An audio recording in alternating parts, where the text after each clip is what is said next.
Ou seja, tem coisas boas e tem coisas ruins. Cuba realmente reprimiu, por alguns momentos, a questão do identitarismo, as pautas individuais, tipo dos homossexuais e por aí vai.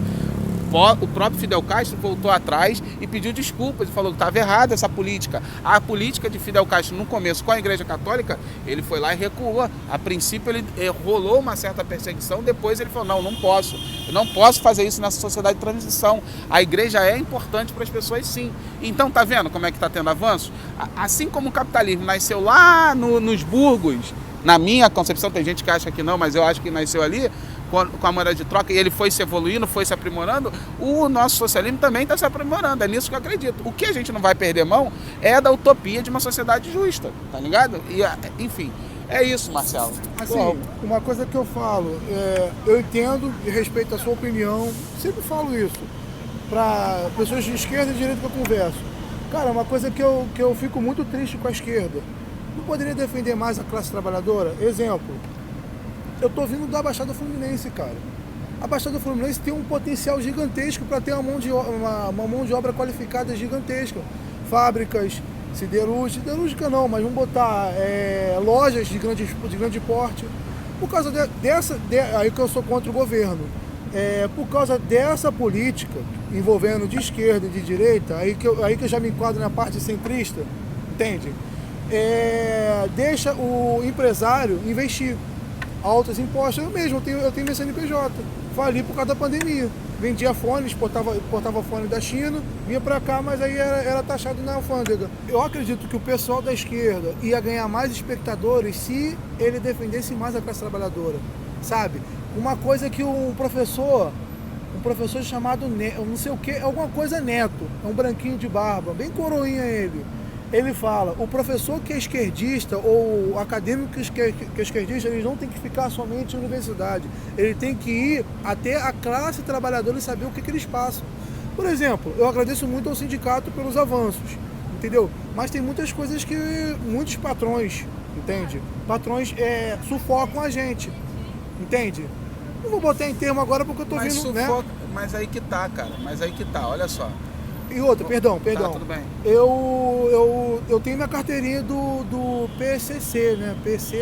Do Partido Comunista Brasileiro, PCdoB. Tem um PCB e tem um PCdoB. PCdoB, Partido Comunista Brasileiro. Eu tenho minha carteirinha. Esse é o mais à esquerda, mais radical. Isso aí. E eu só encontrei lá, cara, coisas contra Bolsonaro. Saca? Mas porque o Bolsonaro representa realmente o maior retrocesso, cara. Olha só, cara, entenda o seguinte, que imposto não é legal, ninguém gosta de pagar. Ninguém gosta. Mas é necessário pagar imposto, porque a gente precisa dessa praça, a gente precisa andar na rua com segurança, a gente precisa de a rua iluminada, isso tudo custa dinheiro. A gente precisa pagar o imposto. E aí, você falou até da taxa alfandegária, vou dar esse exemplo aí que é muito legal. Se a nossa economia fosse pujante, se a gente tivesse condição, se a gente tivesse uma educação já desenvolvida, se a gente tivesse um país mais desenvolvido, ou seja, a gente tivesse como bater de frente no mercado internacional com os países desenvolvidos, eu estou falando em competitividade. Aí você abre, aí você reduz imposto, foda-se, você reduz porque a gente tem condição de competir. Mas se a gente não tem condição de competir, se você reduz imposto, abre o famoso livre mercado, o que vai acontecer inexoravelmente? A gente vai tomar na tarraqueta, ou seja, a gente vai só comprar produtos de fora, as empresas estrangeiras vão deitar os cabelos aqui e a nossa economia vai definhar. Porque o que gera emprego é a fábrica aqui. Se tu está comprando de fora, tu não está gerando emprego aqui no Brasil, tu está gerando emprego lá fora. E aí, esses impostos de importação, eles são importantes para quê? Para criar barreiras e defender o mercado interno. Estados Unidos, Donald Trump. Se tu é bolsonarista, provavelmente você vai defender Donald Trump. Donald Trump, ele faz o discurso todo capitalista, não sei o que lá, mas na política econômica, o que ele faz? Protecionismo. Ele aumenta imposto, ele cria embargo, ele aumenta o imposto do aço brasileiro nos Estados Unidos, aumentou 3 vezes. Para quê? Para proteger as indústrias de aço dos Estados Unidos. Porque no aço, no minério de ferro, a gente é competitivo. Tá entendendo o que eu tô falando? Aí isso que você tá reclamando, que o nosso governo faz aqui contigo, que você quer importar os produtos industrializados de lá e você paga altas taxas de impostos, isso acontece nos Estados Unidos com o minério de ferro brasileiro. E ninguém reclama. Por quê? Porque eles estão protegendo a economia deles. Então, eu sei que a curto prazo ali, individualmente, tu acha que isso é ruim. Mas só que, de forma coletiva, se você for analisar, isso é importante para a gente se desenvolver. E aí, o que a gente tem que avaliar é que o imposto está sendo mal utilizado. E quem está fazendo isso, cara, olha aí, quem é o nosso governador? Cláudio Castro, um cara de direita. O que ele está fazendo com o dinheiro da venda da Petrobras? 22 bilhões. Ele se declarou de direita já, ele? Não, ele é muito de direita. Não, ele sempre ele se foi. declarou... É de direita, pô. Ele é bolsonarista, pô. Ele se declarou... É conservador de direita. Ele é conservador de direita. Não, ele se declarou... Sim, várias vezes. Você pode ver aí. Bom. Ele é conservador de direita, o Cláudio Castro. Bom. E eu posso te dar vários outros exemplos. O próprio Bolsonaro. O próprio Bolsonaro é um exemplo. Os caras, o que eles estão fazendo com nossos impostos? Comprando voto, cara. Os caras estão comprando voto com os nossos impostos. Estão pegando dinheiro público e comprando voto. Coisas que, quando eles eram a oposição, dizia que era o Lula que fazia, que era o PT que fazia, que o PT era uma calhordice e por aí vai. Ou seja, a política da direita nada mais é do que uma política individualista. Isso ninguém vai negar. E aí você pensa, um cara individualista que vai pra política, o interesse dele é o quê? Individualista, cara. Cara, tá na cara de todo mundo, tá na cara isso. Eu sou contra da Por isso, política atual. agora, entende? com todos os defeitos que a esquerda tem, a esquerda, ela é por natureza o quê? Coletivista. Então, tem gente mal intencionada na esquerda? Tem. Com certeza Como todo tem. partido político. Com certeza tem. Mas a ideologia da esquerda é uma ideologia política de fazer políticas públicas erradas ou certas, é uma política pro coletivo.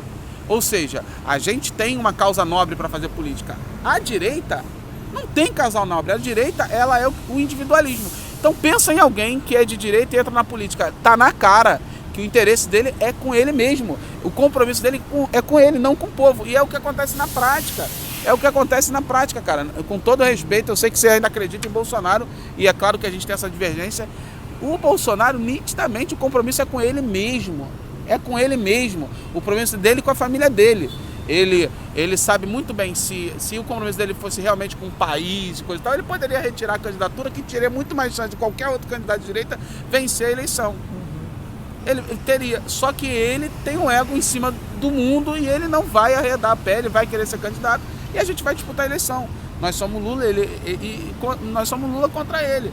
E aí, você percebe, o interesse dele, você olha o histórico do Bolsonaro, cara, é real, tem prova, é rachadinha. O histórico dele é pegar nota fiscal de combustível e passar no posto para agregar dinheiro para o gabinete dele. Ele, enquanto deputado federal, todo mundo faz isso, porque... Mas ele não era o paladino da moralidade? Na verdade, ele fazia também. Tem duas coisas fundamentais aí. Primeiro, o Bolsonaro não deu autonomia da justiça investigar. O cara mudou toda a direção da Polícia Federal para não haver investigações a respeito. Segundo, não continuou com o Portal da Transparência, não evoluiu com o Portal da Transparência, não criou nenhuma propositura de aumentar a transparência no governo. E terceiro, na minha opinião, mais importante, Bolsonaro, ele legaliza a corrupção. Ele legaliza. O que é legalizar a corrupção? Quando você vende uma carteira de crédito do Banco do Brasil, que vale 3 bilhões de reais, e você vende por 300 e poucos milhões de reais para uma empresa que é ou era, aí, enfim, ninguém sabe como é que foi aquela venda, que era do ministro da Economia, que era do Paulo Guedes, tudo legal. Papel bonitinho, foi leiloado, o BPG arrematou. Mas calma aí, isso é legalizar a corrupção. Porque era uma carteira de crédito do Banco do Brasil no valor de 3 bilhões, foi vendido por 383 milhões para o banco que era do Paulo Guedes, do ministro da Economia. Porra, isso, na minha opinião, é legalizar a corrupção. É isso que o Bolsonaro faz. Quando o Paulo Guedes pega o dinheiro dele, dolariza tudo e mete carteira em crédito, enquanto está comandando a economia aqui, ou seja, quando o real desvaloriza aqui, ele está ganhando, e é ele que manda na economia, mano, isso, na minha opinião, ele fez alguma coisa fora da legislação ali, que pode... Talvez não. O Supremo ainda está julgando. Mesmo assim, mesmo que ele não tenha praticado exatamente o crime do Código Penal direto, Na minha opinião, ele está legalizando a corrupção. Bolsonaro está pegando o bem público e está entregando para a mão da iniciativa privada.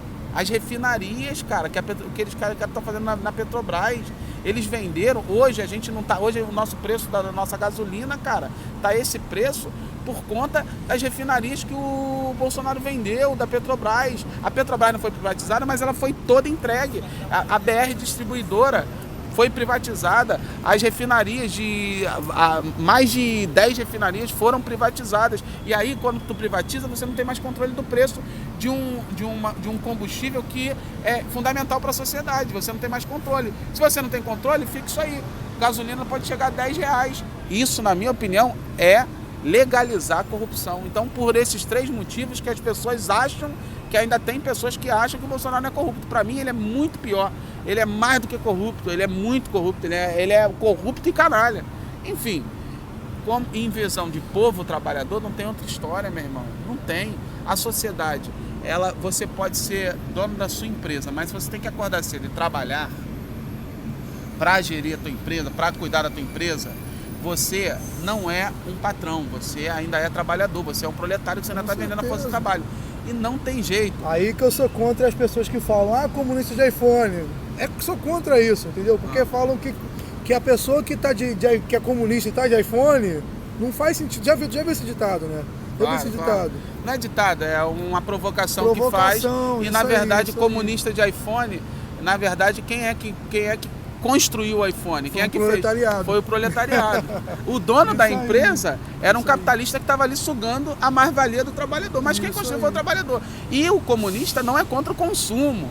A gente é contra o desejo, a questão do consumismo desenfreado. A gente é contra consumir além do que a gente precisa. Mas se existe uma tecnologia boa de um celular bom, eu, enquanto comunista, quero que todos tenham. Claro. Todo. Eu fico triste por causa disso. Mas é Bolsonaro, mas só não depende dele.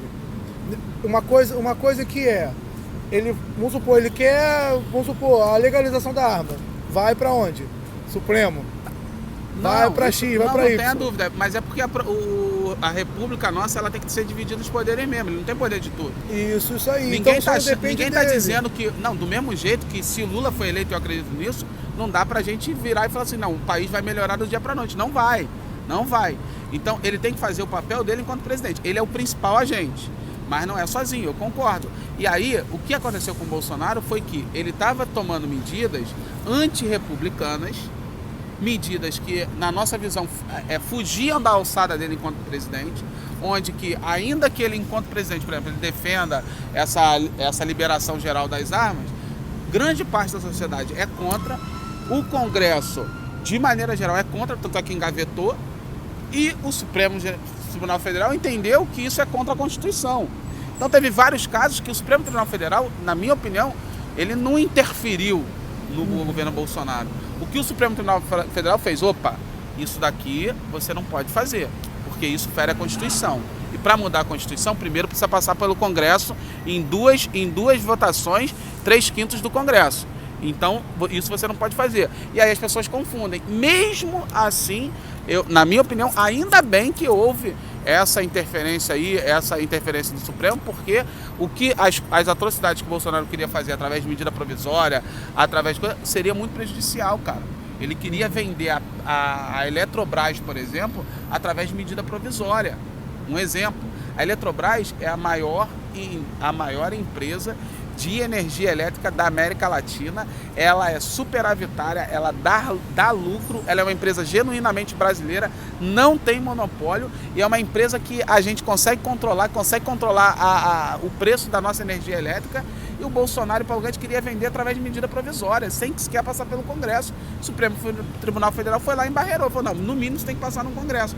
Eu acho isso muito certo. Não é que o Supremo esteja interferindo. Ele está dizendo o seguinte, não, o seu poder não é absoluto. A gente vive numa república democrática, num Estado democrático de direito. O presidente, ele é executivo, ele tem que executar. Ele tem certa autonomia até certo ponto, mas a partir daí não pode. Agora, deixa eu só terminar agora. Eu te falei agora a opinião minha de Marcelo, com questão de professor agora. Quando eu vou levar ao meu aluno uma informação, né, sem ser debaixo de uma de um concurso, né, de uma banca examinadora, né, que ela já tem um pensamento, já tem algo já pautado, né, quando eu vou trazer, por exemplo, a história da Segunda Guerra Mundial, eu tento trazer a Segunda Guerra Mundial pelo lado americano, né? Que até postei um meme no meu Instagram que eu acho muito engraçado. Quando na chegada de Berlim, nos filmes, na chegada de Berlim, não tá uma bandeira comunista, tá uma bandeira americana. Porque ele só mostra o lado americano da história, não mostra o lado comunista. Né? Absurdo. Pra mim é um absurdo. Foi a União Soviética que de fato retomou a Alemanha toda. Né? Literalmente calou Hitler, entende? Então assim, cara, eu chego contando os dois lados da história. Mesmo sendo um professor conservador. Um exemplo, eu fico muito puto quando eu vejo o Bolsonaro falando mal de Paulo Freire. Pra mim o Paulo Freire, né? É um dos melhores professores que existiu já, cara, entendeu? Então assim, cara... Você não é tão conservador como você acha, cara. Assim, cara, eu vou te falar, vou ser bem sincero, eu me denominei conservador de direita, pra te provocar. Entende? Pra você falar do Bolsonaro e tal.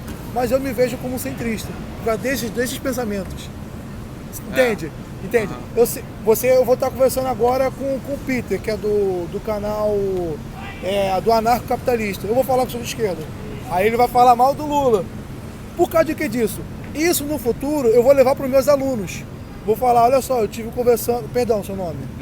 Leonel. Eu tive conversando com o Leonel, que tem um canal que é de você de esquerda e não sabe. Ele me contou a história XXX, assim como eu tenho um livro, eu tenho um panfleto como Manifesto do Partido Comunista, assim como eu tenho um jornal de esquerda que está circulando aí agora, que eu não gravei o nome, mas está lá, entende? Então eu, na condição de professor, eu tenho que trazer para o aluno os dois lados da moeda, para que ele sim tenha opinião. Só não esquece de uma coisa, Marcelo, só não esquece de uma coisa.